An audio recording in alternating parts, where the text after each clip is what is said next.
انہوں نے ایک خود ساختہ رسم گھڑ رکھی تھی کہ احرام باندھنے کے بعد کسی وجہ سے گھر جانا پڑتا تو کہتے ہم اب احرام باندھ لیا ہے، اب ہم دروازے سے نہیں جائیں گے، تو یہ گھر کے پیچھے سے دیوار پھلانگ کر کے آتے یا وہاں سوراخ کر کے وہاں سے آتے، مین گیٹ سے نہ آتے۔ وہ کہتے چونکہ ہم احرام باندھ لیا ہے لہٰذا ہم اب مین دروازے سے اندر نہیں جا سکتے۔ یہ نہ اللہ نے ان کے اوپر واجب کیا، نہ اس کے رسول نے یہ طریقہ بتایا، نہ پیغمبروں کا حج کا یہ طریقہ تھا، آج خود انہوں نے یہ رسم اپنے طور پہ بنا لی ہوئی تھی۔ تو اللہ تعالیٰ ارشاد فرماتا ہے یہ نیکی تھوڑی ہے کہ گھر میں آنا ہے، دروازہ موجود ہے اور تم پیچھے سے دیوار پھلانگ کے آ رہے ہو۔ فرمایا کہ وَلَٰكِنَّ الْبِرَّ مَنِ اتَّقَىٰ، نیکی تو تقوی کا نام ہے۔ وَأْتُوا الْبُيُوتَ مِنْ أَبْوَابِهَا، جب آنا پڑ جائے گھر میں تو دروازے کے ذریعے سے آؤ۔ وَاتَّقُوا اللَّهَ لَعَلَّكُمْ تُفْلِحُونَ، اور اللہ سے ڈرو تاکہ تم فلاح پا جاؤ۔ تو یہ ہر دور میں ہوتا ہے، لوگوں نے کچھ چیزیں دین نہیں ہوتی دین بنا لی ہوتی، لوگوں کا یہ شروع سے مسئلہ ہے۔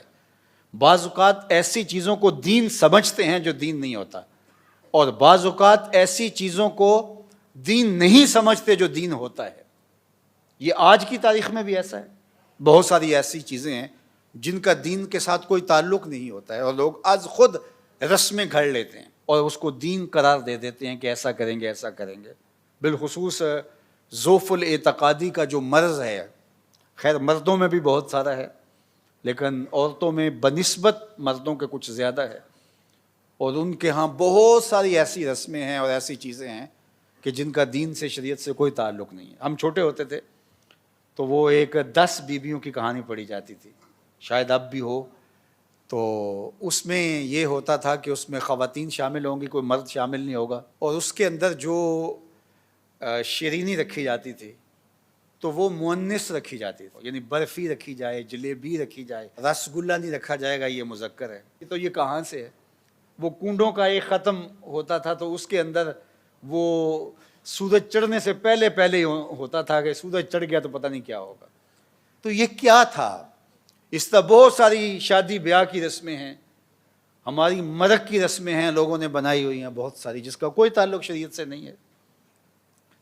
ایصال ثواب تو شرعاً جائز ہے، لیکن جو پھر لوگوں نے آج خود اپنے طور پہ کچھ شرطیں لگا رکھی ہیں تو یہ کہاں ہیں؟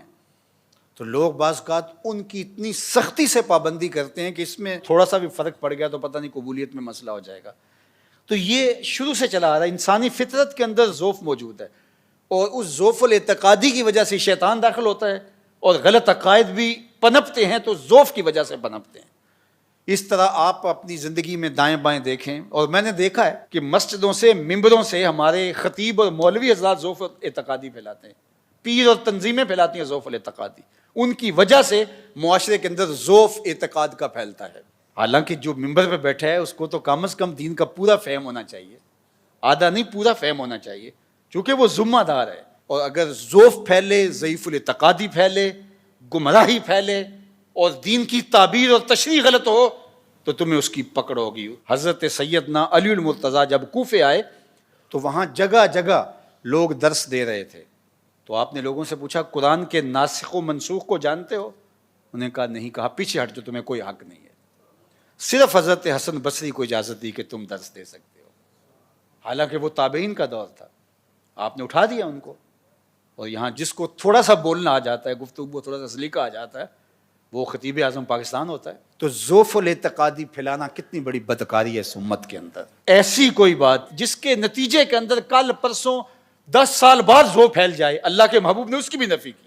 جس سے جڑی ہوئی کوئی ذوف کی کیفیت ہو اور حقیقت کے خلاف واقع ہو تو حضور نے اس کی بھی نفی کی۔ حضور کا اپنا بیٹا فوت ہو گیا، اپنا فرزند انتقال کر گیا، اور اس دن چاند کو گرہن لگ گئی یا سورج کو گرہن لگ گئی، تو کسی نے کہا کہ حضور کے بیٹے کے سوگ میں سورج نے بھی غم منایا ہے، اور دیکھو یہ گرہن لگ گئی ہے۔ تو اللہ کے محبوب تک یہ بات چلتے چلتے پہنچی۔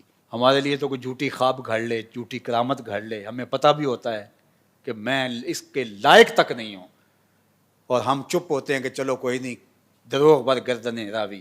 اب سورج کو گرہن لگ گئی اور حضور کا فرزند اسی دن انتقال کرتا ہے، تو آقا کریم نے جب سنا کہ کسی نے کہا کہ چاند کو یا سورج کو گرہن لگ گئی ہے تو اس نے حضور کے بیٹے کی وفات کا سوگ منایا ہے۔ آقا کریم نے فرمایا ان الشمس والقمر آیتان من آیات الرحمن لا یخسفان بموت احد منکم لوگوں کان کھول کے سن لو، سورج اور چاند اللہ کی نشانیوں میں سے دو نشانیاں ہیں، کسی کے مرنے جینے سے ان کو گرہن نہیں لگا کرتی.